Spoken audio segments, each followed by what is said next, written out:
দর্শক বুঝতেই পারছেন আমি গুড়ের হাটে রয়েছি, পাইকারি গুড়ের থান গুড়ের বিখ্যাত হাট আমগাছি বাজারে রয়েছি।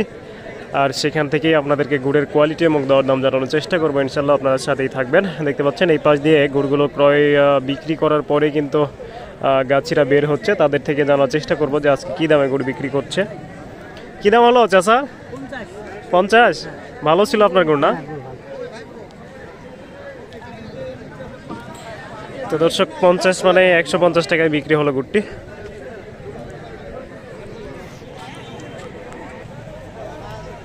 চাচা কি দামে দিলেন? 37 টাকা বললো। আপনার বাটি গুড় না? আপনার বাড়ি কোন জায়গায় চাচা? বানেশ্বর। তো এই হাটে আছেন কেন আপনি?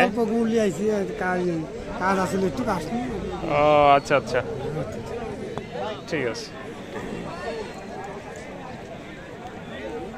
কি দামে বেচলেন ভাই গুড়? নেট 47। নেট 47 না?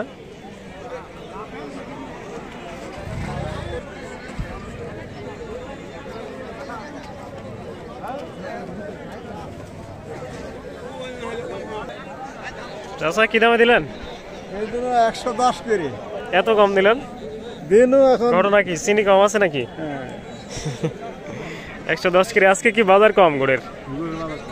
একটা দিছি 150। দর্শক এভাবেই কিন্তু গুড়গুলো ক্রয় বিক্রয় চলছে। এই পাশ দিয়ে গাছিরা বের হচ্ছিল, তারপরে কিন্তু আপনাদেরকে দামগুলো জানানো হয়েছে। এখন কিন্তু আপনাদেরকে দেখাবো যে কীভাবে গুড়গুলো তারা সারিবদ্ধভাবে গুড়গুলো বিক্রি করার ট্রাই করছে।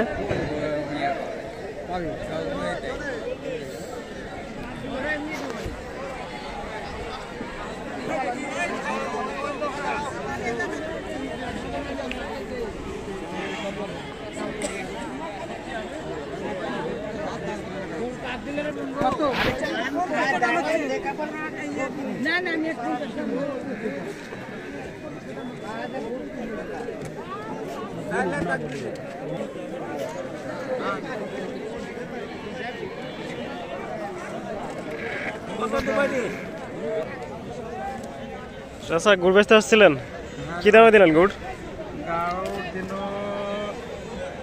50 টাকায় বিক্রির দাম 2 টাকা কম, 48 টাকা। 2 টাকা কম মানে 50 টাকা কিনলে পরে আবার 2 টাকা কম দেয়। 2 টাকা ছাড়। এখন আমার মনে করা যে 2 কেজি খাও আমারে, গৃহস্থের তো মূল্য নাই কোনো জায়গাতে, তাই নাকি? কিছু মূল্য হচ্ছে বেপারবে। আচ্ছা আচ্ছা আচ্ছা, এটাই হচ্ছে সমস্যা। এই 2 কেজিটা যদি তুলে নিয়ে যদি 40 কেজি করতো, নাহলে 41 কেজি করতো, তা তো অনেকটাই সাশ্রয় পাওয়া যেত। কিন্তু আসলে তো হচ্ছে না আমার, কারণ গৃহস্থের তো কোনো কিছুই পাওয়া যাচ্ছে না। আচ্ছা আচ্ছা, আপনার কয়টা খেজুরের গাছ আছে? আমার গাছ আছে 49টা। 49টা। কয় কেজি গুড় নামে? প্রায় খাটো বড় 10 KG, 11 KG, 10 KG, 11 KG, 9 KG এরকম না। প্রতিদিন এরকম? আজকে হচ্ছে 10 কেজি 700 গ্রাম। 10 কেজি 700 গ্রাম। আচ্ছা আচ্ছা, গুড় তো ভালো ছিল। হ্যাঁ, গুড় ভালো, গুড় ভালো লাগে তো, দাম এত না হলে তো 30-35 টাকা বাজার। মানে আজকে বাজার 30-35, কিন্তু আপনারটা হচ্ছে বিক্রি হলো প্রায় 50 টাকা, 50 টাকা দাম। ঠিক আছে, ধন্যবাদ। গুড়ের দাম সবসময় বেশি থাকে। হ্যাঁ হ্যাঁ, প্রতিদিনই বেশি থাকে।